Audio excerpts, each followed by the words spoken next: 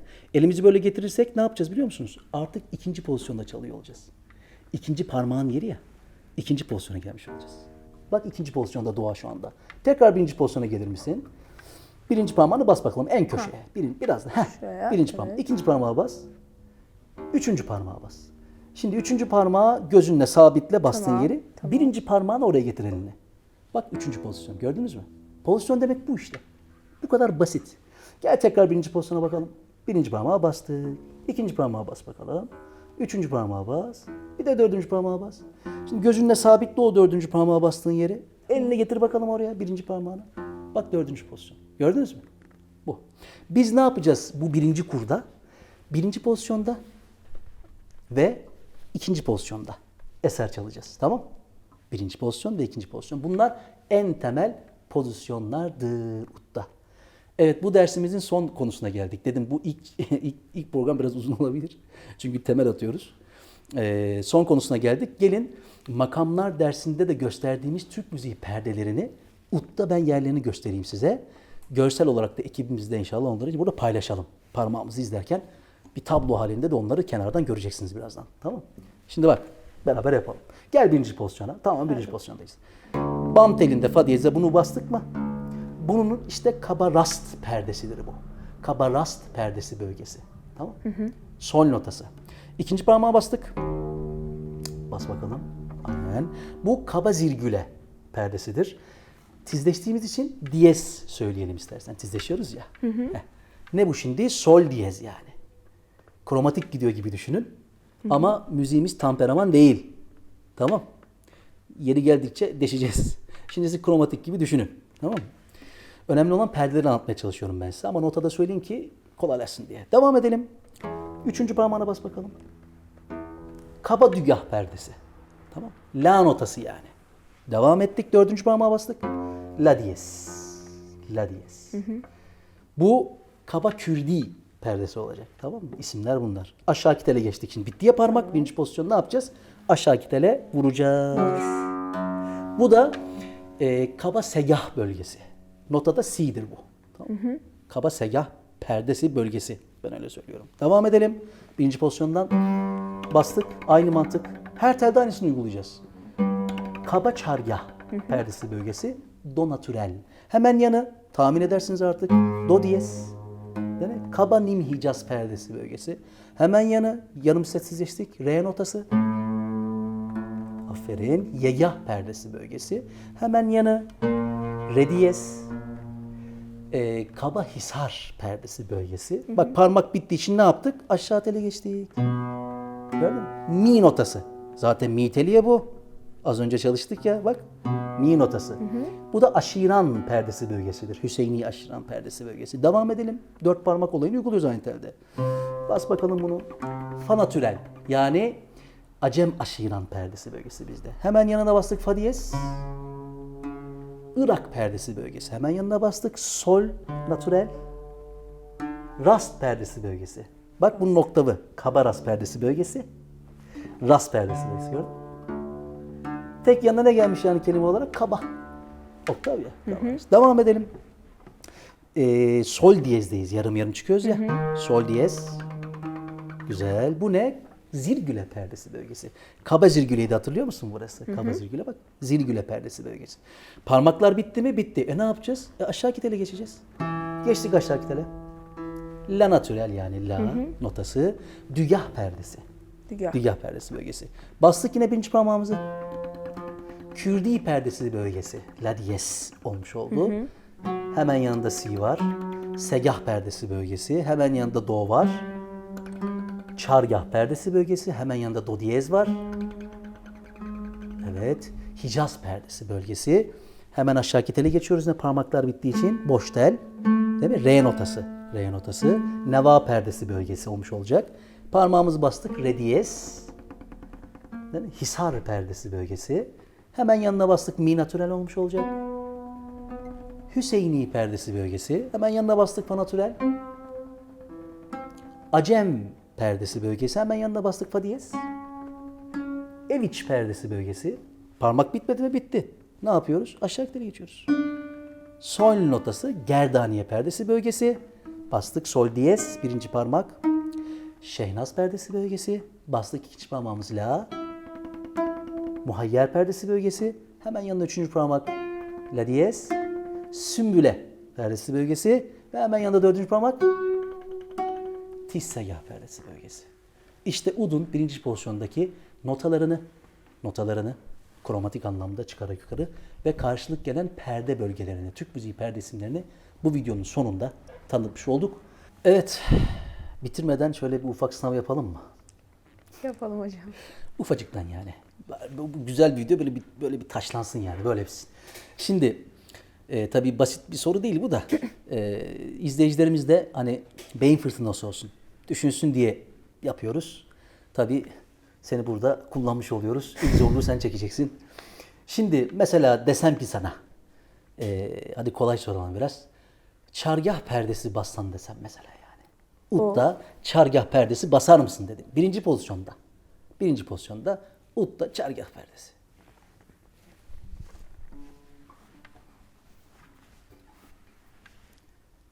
İpucu verme şansım olsun. Evet. Bir aşağı tel. Yani bir daha tiz. Birinci pozisyona gel bakalım. Hadi bir daha. Bu yaklaştın. Yine yaklaştın. Vallahi bastı. İpucuyla öyle yardım olacak, yardımcı olmaz. Bu çargah perdesi işte. Yani do notasıymış demek ki. Çargah perdesi do notası. Tamam mı? Udumuzun la telinde, bak la telinde, la telinde çargah perdesi dediğim zaman bu oktavdaki do'yu anlıyorum. Bak, değil mi? Bu Evet oktavdaki hocam. de. Heh. Peki ben kaba çargah bas deseydim sana, aynen. Viyolenseldeki pozisyonlardan çıkarıyorsun değil mi? 1-3. Bizde 1-4, burada 1-3. Güzel ama. En köşede si telinde, si telinde, si teli, si telinde en köşede birinci pozisyonda bastığım şey kaba çargah perdesidir. İşte o deminki çargahın bir pes oktavıdır. Kaba çargah, o yüzden diyoruz. Tamam mı? Demek ki çargah deyince ne gelecek aklımıza? Do. Do notası. Tamam. Hadi 2 tane daha sorayım. Ay. Mesela Hocam perde istiyorsanız ben kabasını bulsam onun. Hemen. o da enteresanmış. Hadi seni mi kıracağız? Öyle yapalım. Mesela o zaman diyeyim ki Hisar perdesi. Biraz zor soruldu ama. O Hisar sonlardaydı perdesi. sanki. Bu Aferin. tellerdeydi. Hangi telde? Buradaydı. Bir mı? üstünde. Buradaydı. Bir kere R telinde sorduğum sorunun ipucu. Hisar perdesi R telinde bir yerde. Ya birinci parmak, başka alternatif yok ki. Ya ikinci parmak, ya üçüncü parmak, ya dördüncü parmak. Hangi parmak sence? R telinde. 2 miydi? O Hüseyini. O Özgür Bey'le yaptığımız derslerde dedik ya, Hüseyini önemli kavramdır. Heh. 1. 2 basarsan Hüseyini perdesi. 1 basarsan Hisar perdesi. Kabası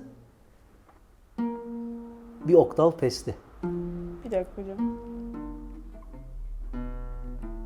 Aferin. Ama dördüncü parmakla basacaksın. Heh. İşte o cellodaki pozisyondan da böyle çıkarıyor. Evde denemeyin, zararıdır. Ona bakmayın siz. O cellodan çıkardı, tamam. Ama ilkini siz bilebilirsiniz. Yani Hisar perdesi nerededir dediğim zaman R tel aklına gelecek. Birinci parmak.